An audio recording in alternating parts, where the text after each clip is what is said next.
Hey yo, hey everyone, Skylinks here, bringing you another video review. Today we're going to be doing Angel, After the Fall, Comic 6, First Night Part 1.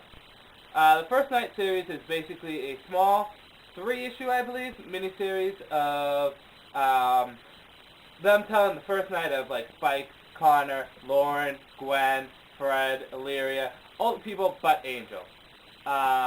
So it's kind of cool that you get a little backstory of what's happened to the other characters.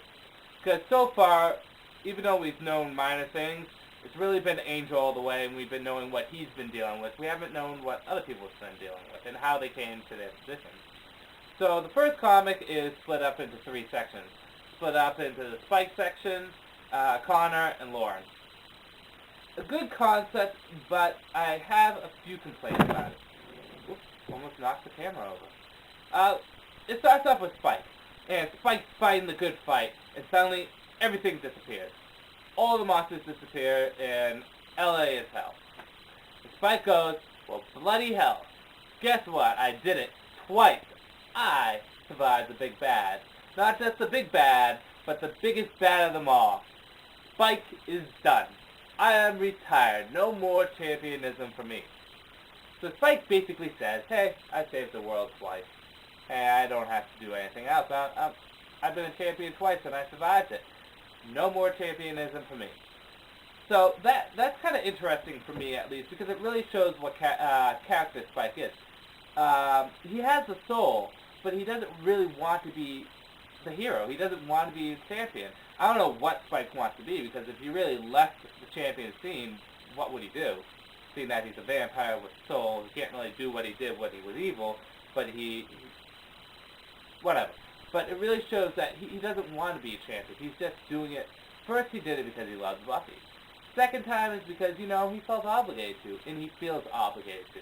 Because he knows it's the right thing. Deep down in his soul, he knows it's the right thing. But, he doesn't want to do it. Unlike Angel or Buffy, who do want to save the world. Anyways, he hears a woman scream, goes downstairs, and he sees Fred in a circle of fire, in like a fetal position. So, he's like, Fred, whatever, it'll be just you and me, we'll be together and we'll find a way out of this. Whatever. And then he hears more screaming, so he's like, okay, fine, I'll be champion one more time. And he goes and he saves a bunch of random people, and he's doing good, but suddenly Fred turns into Illyria, and Illyria basically butt rams everyone. Yes, butt rams, rapes them. She just walks up and tears them to pieces. And basically it ends there for Spike. So, I like Spike's story because it really it kind of slightly focuses on what Spike feels. It also shows that Illyria and Fred are kind of sharing the same body. And that's an interesting note because I've been reading online on a few sources that if Angel continued into Season 6 on TV, Joss Whedon was originally going to have Illyria and Fred switch back and forth and have multiple personalities. So, I guess Fred isn't dead. Even though her soul was supposedly destroyed in the fires of Rebirth. Whatever. On to Connor. Connor's story is, okay. Not as good as Spike. It basically shows that Connor is running away from Wolfram and Hart after he helped the Angel.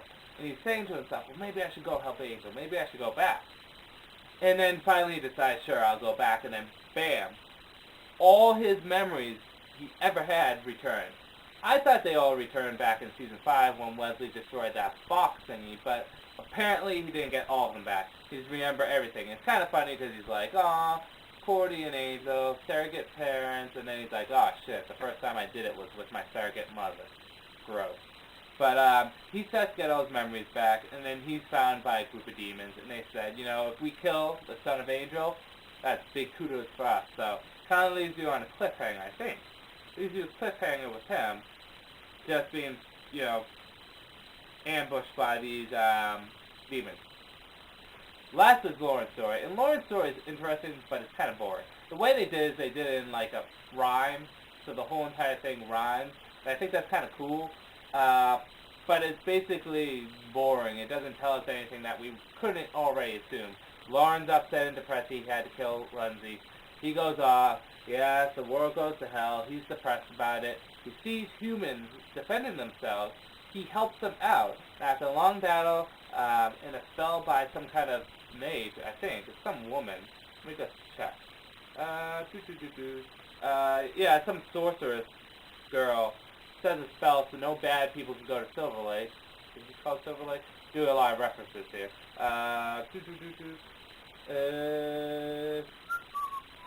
Yeah, Silver Lake. So no bad people can go to Silver Lake, and all the good demons and all the people have declared him king, and he's happy with that. And he's always checking on his friends. The first night miniseries things off Angel After the Fall, they're kind of cool. But I think the problem is you can't stick 3 stories in one issue. I think they should do an issue about Connor, an issue about Spike, an issue about Fred. Do that kind of thing. Have one issue be about one character. If you split up, there's not enough for each character. I guess when all the other issues come out, they'll all be pieced together, and then it would be better. So I'm really going to make my final judgment when the other issues come out. But so far, it's not bad. It's pretty good. I like to see the background stories of the first nights of the certain characters. So yeah, that's all I'm going to say about Angel After the Fall. First night, comic 6, part 1. Blah, blah, blah, blah. Whatever. I'm just going to say peace out for now.